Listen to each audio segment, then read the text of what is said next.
Baik, saya akan menjelaskan historis pasar Islam. Pengertian historis pasar Islam. Historis pasar marketing history adalah gangguan-gangguan atas bekerjanya mekanisme pasar. Gangguan-gangguan tersebut disebabkan oleh unsur permintaan atau unsur penawaran yang terjadi pada suatu pasar seperti masalah struktur pasar, masalah eksternalitas, dan masalah barang publik. Historis pasar adalah dalam ekonomi Islam lebih mengutamakan unsur-unsur normal para pelaku ekonomi. Nilai-nilai moral tersebut harus didasarkan pada nilai-nilai yang terkandung dalam Al-Quran dan Hadis. Kemudian rekayasa permintaan dan rekayasa penawaran. A. Bai Najasyi. Rekayasa permintaan. Bani Najasyi menciptakan permintaan palsu untuk menaikkan harga dari harga pasar yang sedang berlaku. Transaksi Najasyi diharamkan karena si penjual menyuruh orang lain memuji barang atau menawarkan dengan harga lebih agar orang lain tertarik pula untuk membeli.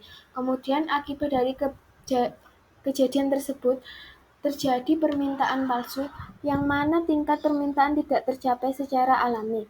Sebagaimana dalam hadis Rasulullah SAW yang diriwayatkan oleh Imam Tirmizi, janganlah kamu sekali-kali melakukan penawaran barang tanpa bermaksud untuk membeli. Hadis riwayat Tirmizi. Kemudian B. Ikhtikar. Rekayasa penawaran. Menurut Imam Nawawi, ikhtikar adalah menahan tidak menjual barang maka sambil menunggu naiknya harga. Dalam Islam boleh berbisnis tanpa memperdulikan apakah dia satu-satunya penjual monopoli atau ada penjual lain. Menyimpan tersediaan barang untuk keperluan jual beli tidak dilarang dalam Islam, asal barang tersebut tercukupi di pasar dan harga standar. Yang dilarang Islam adalah ikhtikar, yaitu mengambil keuntungan di atas keuntungan normal dengan cara menjual lebih sedikit barang untuk harga yang lebih tinggi. Monopoly rent seeking. Bersumber dari Sa'id bin al-Mashhab dari Mammar bin Abdullah al-Adawi bahwa Rasulullah SAW bersabda, tidaklah orang yang melakukan ikhtikar itu kecuali ia berdosa. Adapun kegiatan yang masuk ke kategori ikhtikar ada 3 unsur berikut, yaitu mengupayakan adanya kelangkaan barang, 2. Menjual barang dengan harga lebih tinggi dibandingkan dengan harga sebelum memunculkan kelangkaan, ketiga. Mengambil keuntungan yang lebih tinggi dibandingkan keuntungan sebelumnya. Kemudian rekayasa permintaan dan rekayasa penawaran bagian C. Talaki rukban. Talaki rukban adalah kegiatan pedagang yang mencegat pedagang desa lain yang sedang membawa barang di jalan sebelum mereka masuk ke tempat yang disediakan untuk memajang barang dan menjualnya di pasar. Talaki rakban dilarang karena ada 2 hal. Yang pertama, rekayasa penawaran, yaitu mencegah masuknya barang ke pasar. Yang kedua, mencegah penjual yang berasal dari luar kota untuk mengetahui harga pasar yang sedang berlaku.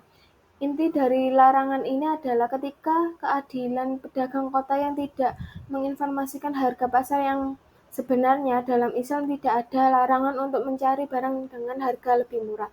Tetapi jika ada transaksi jual beli antara 2 pihak, yang satunya memiliki semua informasi tapi yang lain tidak tahu harga yang sebenarnya, maka terjadi kezaliman yang dilakukan oleh pedagang kota. Kemudian tadlis, to on party. Kondisi ideal dalam pasar apabila penjual dan pembeli memiliki informasi yang sama tentang barang yang akan diperjualbelikan. Jika salah satu pihak tidak memiliki informasi seperti yang dimiliki oleh pihak lain, maka akan terjadi kecurangan.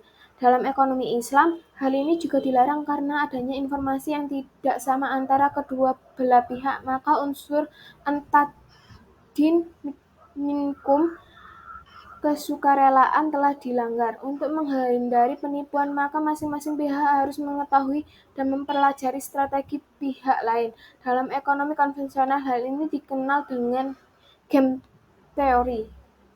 Game teori ada 3, yaitu dominant strategi. Sebuah strategi dilakukan dominan apabila strategi tersebut memberikan hasil yang lebih besar daripada strategi lainnya, apapun strategi yang dilakukan oleh pemain lawan. Kemudian Nash equilibrium. Dalam Nash equilibrium, strategi yang diambil oleh salah satu pihak akan mempengaruhi strategi yang harus diambil oleh pihak lainnya.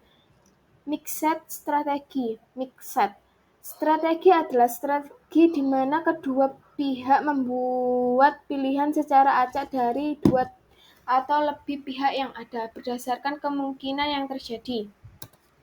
Kemudian macam-macam tadelis. Tadelis dalam kuantitas. Tadelis dalam hal kuantitas yaitu penipuan yang dilakukan oleh pihak penjual terhadap jumlah yang akan diterima kepada pihak pembeli. Dalam kurung penipuan atas jumlah barang yang diterima oleh pembeli tidak sesuai dengan akad perjanjian atau kuantitas barang atau objek jual beli bersifat horor atau tidak pasti. Kemudian tadlis dalam harga. Tadlis dalam harga ialah menjual harga yang lebih tinggi atau lebih rendah dari harga pasar karena ketidaktahuan pembeli atau penjual tidak memberitahukan secara jujur berapa harga pokok yang didapat atas barang tersebut. Dalam fikih disebut hoban. Tadlis dalam waktu penyerahan. Tadlis dalam waktu penyerahan adalah penipuan yang dilakukan oleh penjual kepada pembeli atas waktu penyerahan barang yang telah disepakati pada saat waktu akad. Kemudian C. Tahrir. Pengertian tahrir. Yang pertama, tahrir berasal dari kata bahasa Arab gharar, yang berarti akibat bencana, bahaya, resiko, dan ketidakpastian. Dalam Islam fikih muamalah, tahrir berarti melakukan suatu secara membabi buta tanpa pengetahuan mencukupi atau mengambil resiko sendiri dari suatu perbuatan yang mengandung resiko tanpa mengetahui dengan prinsip apa akibat atau mekanisme kanca resiko tanpa memikirkan konsekuensinya. Kemudian yang ketiga, jumlah jual beli gharar ialah suatu jual beli yang mengandung ketidakjelasan atau ketidakpastian. Menurut Ibnu Taimiyah, gharar terjadi bila seorang tidak tahu apa yang tersimpan bagi dirinya pada akhir suatu kegiatan jual beli. Kemudian yang terakhir, macam-macam tahrir. Tahrir dalam kuantitas. Tahrir dalam kuantitas terjadi pada saat melakukan transaksi atau kuantitas barang yang sedang ditransaksi masih belum jelas atau dalam istilah lain disebut dengan istimejon. Tahrir dalam kualitas mentransaksikan suatu barang yang belum jelas kualitasnya. Tahrir dalam harga yaitu tahrir yang terjadi ketika terdapat 2 harga di dalam suatu akad di mana 2 harga tersebut berlaku pada barang dengan kuantitas dan kualitas yang sama. Kemudian yang terakhir, tahrir waktu penyerahan yaitu tahrir yang terjadi ketika barang yang sedang ditransaksikan hingga tidak diketahui keberadaannya, baik pembeli maupun penjual tidak dapat memastikan kapan barang tersebut akan diserahkan dan diperpindahkan hak milik.